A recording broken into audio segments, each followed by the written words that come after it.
Good morning. Today is the third day of Teves, and I believe it's 15th of December. Yeah. Friday would be the 10th of Teves. Yeah. And we do fast. We do fast. Yeah. We do fast. The only fast which can ever be on a Friday. It's the only fast which can ever be on a Friday, yes. And it's twice in every 19 years. Oh, is that right? Really? Wow. That's how it works out? Yeah, it was around 20 years, so I remember it. Rob gave all the... So you go to shul, you daven Maariv straight after Mincha. Mm-hmm. When you make Kiddush, otherwise don't make Kiddush by 20 to 6, we'll wait another hour. Okay. So I think we're up to Gimel. We may need to just go back a tiny bit on page 32, the beginning. And it says, ונמצא כשנתגלה עשרת הדיברות בעולם הזה, כשירד השם על הר סיני, הגילוי הסובב שבפנימיות אק. So, what were the Ten Commandments then? When Hashem came down on Mount Sinai, the encompassing light, the general encompassing light. But here we're talking about primordial man, the Partzuf of primordial man. One of the things in Kabbalah you have to remember is that everything is relative. So we've been speaking about the difference between encompassing light and integrated light, surrounding light and inner light. And you always have to say, where are you talking about? What context is this in? So the context he says here, and he's been saying this for the past few lines, is, and has been all the time when we're talking about Tzitzit, the primordial man, the Partzuf, the persona of primordial man. And what is that? We said that is the first thing that God emanates, and Yaakov likes me to say, the first thing Hashem is ma'atzil, but see, that's not even a word that you can even say in English properly. People know atzilus, they don't understand ma'atzil. When you say ma'atzil, that's already a too advanced conjugation of atzilus. So it's not even worth saying it, but I'll say it anyways. Emanated is ma'atzil. So what does it mean he emanated? The first persona that came out is called primordial man. It goes all the way from the beginning of all the worlds all the way down to the end of all the worlds, and from there starts the whole process. Everything is metaphoric. Everything from beginning to end. The only thing that we can say is that spiritually this may exist in some form, but we don't have access to it directly. Meaning, when the Arizal talks about a persona that's like primordial man, so he's abstracting from something. He's not saying this thing in and of itself is the way it exists. It exists in some manner. In other words, it's all a metaphor. Did it really all happen in this order, or did it just all happen in one? Oh, so that's a whole question about what does time mean. When you say order, you mean time. So what we say is that above the world of emanation, of Atzilus, there is no time, but rather order of time. In fact, if the next thing we'll learn is... Wait, no time, but order... right, order of time. Right. I don't... Right. It's not normally... If the next thing we learn is Hamanat Elokut, the mitzvah of believing in God. So here, a lot of it is dedicated to understanding the whole concept of time. What is time in general? Why? Because the first question is whether time was created or whether time is something built in, meaning do you have to create it separately? Did he have to... You mean, did God have to create time separately? Or is time a byproduct of creation? Yeah. Okay. So here from...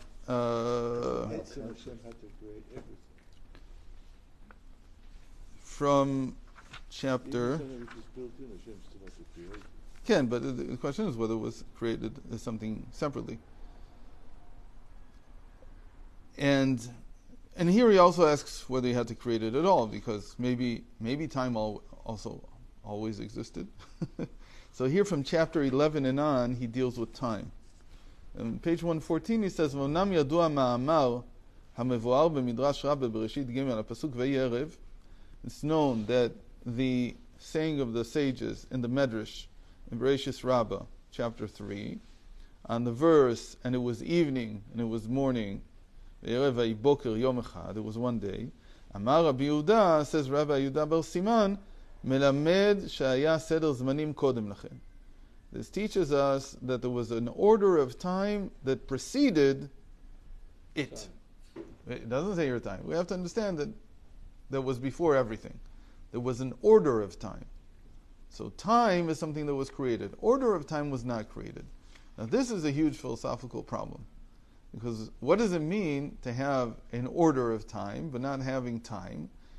What does time indicate? Is order of time being a concept of time? Oh, that's the question. What does this exactly mean? So now he spends here 2 chapters to explain what this means, the order of time. So maybe we'll get to it. Okay? But let's leave it for now. So the order is definitely true. Whether it takes time or not is a whole different question. So when we say primordial man, from his achap, ozen chotem peh, from his ear, from his nose, from his mouth emanate lights. And they do so and so, and they create vessels this way and that way, all that. So that whole description is a conceptual description. Is there something called primordial man? Does he go from here to there? Exactly where is here and there? It's not places. These are ideas. So when you say the world of emanation, what do I mean? I mean the consciousness level that's called the world of emanation. That's the best way I can explain it. Someone else could explain that in the context not of human existence, but rather of photosynthesis, let's say. So there is a world of emanation there, and there is a world of creation and of formation and of action. These worlds exist even there. What do I mean? Because it's not a world in the sense of space. It's a world in the sense of a constellation of things that happen, things that are connected to one another in some way.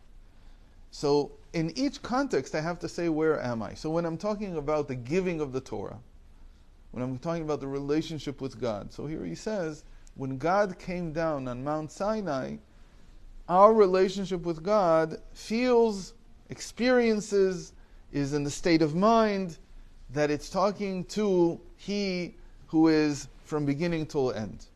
What is that? He was from beginning to end in us. It's called primordial man. That's how we experience it. This primordial man, Adam Kadmon, he spans everything. So for Hashem to come down, what does it mean that Hashem came down? What does he need to come down? Because, as we said, there is a gap, a complete gap, between what is inside the mind and what is outside. In other words, the inside is the reason behind everything. The outside is a revelation of the will. And the revelation of the will that's one gap. Okay? The other gap is that the revelation of the will was unknown before, because the encompassing light is different from the inner light. The Sovev is different than the Mamale. And what did Hashem do at Mount Sinai? He bridged the gap between the Sovev and the Mamale, between the encompassing light, which is His will, which we didn't know until then. Ostensibly, we didn't know. We knew glimmers of it. We didn't know. We didn't know that Hashem wanted us to honor our parents. Okay, we didn't know to keep Shabbos. So I know we say that we had a theory about this, but we didn't hear it from Him yet. We didn't know that He wanted us not to make any idols. Because they made all kinds of things before. They held them, they kept them, whatever. Now they know you can't. And as the Torah began to be in the 620 letters in the 10 Commandments, so from these come the 613 Commandments and the 7 Commandments of the sages, like Chanukah that we're keeping now. In any case, what this means is that the will was unknown. Now the will became known. So that's what it means that Hashem came down. But He didn't only come down and reveal His will. He did something more. And that's what He says, "Mashelo yeh kazeh b'chamishim alafim yovlot." This will not happen until the end of 50,000 jubilees, which we said does not mean time. Here we're not talking about time. We said these are levels of ascent in understanding God's will. Remember, that was the ascent. 50,000 jubilees is going up. And yet, גילוי זה נמשך על ידי חוכמת האצילות, ומשם על ידי המלכות דבר השם.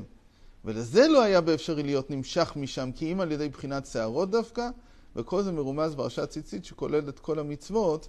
And so what he's saying here is that they also got from the inner, what's inside the skull of primordial man, even from the reasoning behind, they got a taste And remember, this goes back to why we kiss the tzitzis.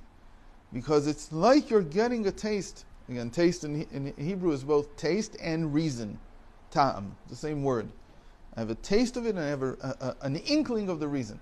And in that sense, the tzitzis is equated with all the commandments because it gives you a taste of what all the commandments are going to be like. When you finally, in the end, understand the reasoning behind it, the end of the ascent of 50,000 Jubilees. This is what happened, he says, at Mount Sinai. Where do we see that we saw tzitzis at Mount Sinai? So here he doesn't say, but I'm guessing that he means the Medrash that says that at Mount Sinai God revealed himself as a man, an old man with a white beard. Not a man of war? No. What? Not a man of war. No, that's at the splitting of the sea. At Mount Sinai, he reveals himself as an old man with a long white beard. What is that? What are you talking about? With white hair, that's the idea. And then later Daniel sees something like this in his visions. So what we're talking about is that this is an attempt to metaphorically, symbolically capture the notion that there was some feeling. It wasn't just something that was beyond our comprehension, and all we got was a command. Just do this. No, there was a feeling there that we understand the reasoning behind it. That's what it means when in other words, this whole symbol of seeing an old man with a white beard is that there is reason behind what he does. When you see a young man, you say, who knows why in the world he's doing what he's doing. It could be completely nuts. There's no reason behind it. You see an old man with a white beard, then you say, there's wisdom in old age. So what he's doing probably has reason. That's why we respect people who are older. So I'm already with a white beard. I didn't realize this until I looked in the mirror a little while ago. But I don't even have a beard. I didn't even know I had a beard. So now I have a white beard. So the whole idea is that this somehow for us, it's a metaphor. That's how we see it as human beings. We see it as a metaphor for having some kind of reason, some kind of sense behind what we're saying, what we're doing. And so people respect that.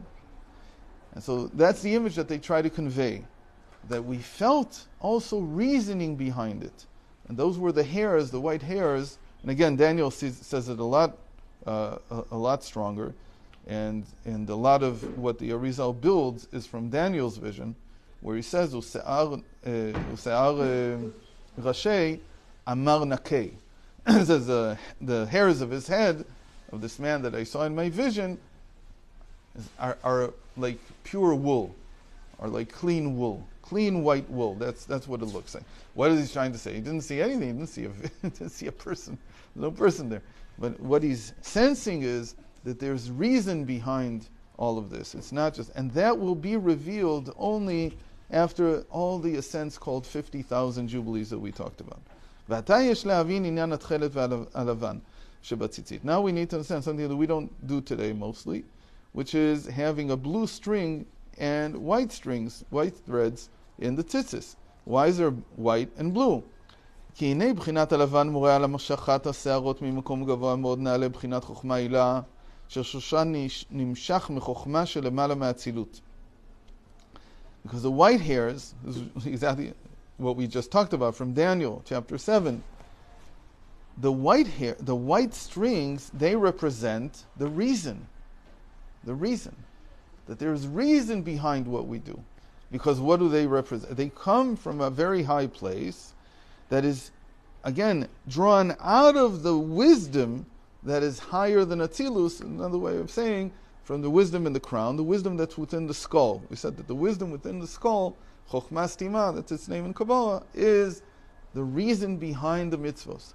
So this, the white strings, they represent taste. The white's not meaning of tshuva? Could be also. When something is transformed from red into white. It's purity. It's also a symbol of purity. String on the goat does it. Yeah. So it's a symbol of something being purified is white. So here we're talking about the fact that it's white here is coming from the strands of hair on top. And we said like the strands of hair give you some kind of inkling of what's inside. So this is where it comes from. That's the white. Sheneimar, as it says in Daniel, v'sa'ar Rashay ke'amar nakei, that the hairs of his head are like white wool or clean wool. Shehem b'chinat rachamim pshutim, she'enam ba'im misivat or chozer shel habirurim deban. Now he's adding something new here. He's saying that they come from what we call simple meaning, not connected to any. It doesn't come within anything. Mercy. Simple mercy is mercy that is not because of something. And usually, why am I compassionate with someone? Why do I have mercy on them? Because there's some kind of awakening from below. They caused me to have mercy on them. The guy comes to the clerk and says, "Look, please let me in. I have to." And he gives him a whole story. So if the guy suddenly shows compassion, it's because I awakened in him. But here the mercy is simple. We mean by simple, we mean by not coming on top of some kind of vehicle. Nothing prompted it. It just comes by itself. That's what simple means in Kabbalah usually. And what usually causes mercy? The fact that somebody is engaged in clarifying reality, meaning in doing what they can to elevate the sparks of holiness in reality. But this is just because there's so much loving kindness inside the brain itself, inside the head itself, that it causes the overflow of compassion out. How is this? And mercy is dependent, on loving kindness. Compassion is tiferet; it's the middle axis, and it's dependent on having from both the left and the right. What is it on the left? The left is the loving. What is it on the right? The loving kindness. On the left, it's the ability now to break through the barrier. It means to, because when the guy at the bank takes me, even though he needs to close, he's breaking through a barrier to do it. So there has to be also gvura there. There has to be some amount of might involved for a person to show mercy, to show compassion. Otherwise, it's not compassion. It's just the rules. It's not anything special. And all this, כמו כן בעניין הציצית מבואר למעלה, שעניין הלבן הוא שמתלבנים מחמת אור החסדים המתגלים מחזה דזה ששושם משם כנודע, אבל עניין התכלת הוא מבחינת הגבורות. So again, in the tzitzit itself, where it's coming from is from the loving kindness of Zah. Now we're going back down. We're now not in the giving of the Torah anymore. We're just talking about the tzitzit. We said the tzitzit is the light of the mind of Zah coming down to Nukva. So what's happening here is the light is coming down through the loving kindness.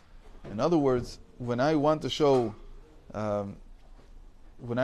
my mind in a way that it will be accepted, it will penetrate, it'll make it through to the other side, it has to come on the banks or enmeshed in some act of loving kindness. It's a very big thing that people don't understand. The student has to feel that the teacher is doing a kindness with him. In other words, if I'm sitting in a lecture and I don't want to be there, it doesn't matter how much the teacher will teach well. I will not be interested. The student has to want to be there. Why? Because he feels he's being given something. He feels it's an act of loving kindness to teach him. So that's why forcing someone to study never really works, because they don't feel you're doing anything for them. The moment that he feels that there's some loving kindness, then the mind can transfer from one, or the thoughts can transfer from one person to another. So and here, just with the final statement, but the tchelis, the blue thread, that comes from Gvura. And now he'll explain this more. We'll see this on Sunday. The white is loving kindness. It comes down into compassion.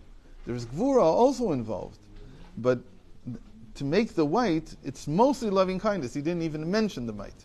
I just said there has to be might also, because otherwise it's not going to be true compassion.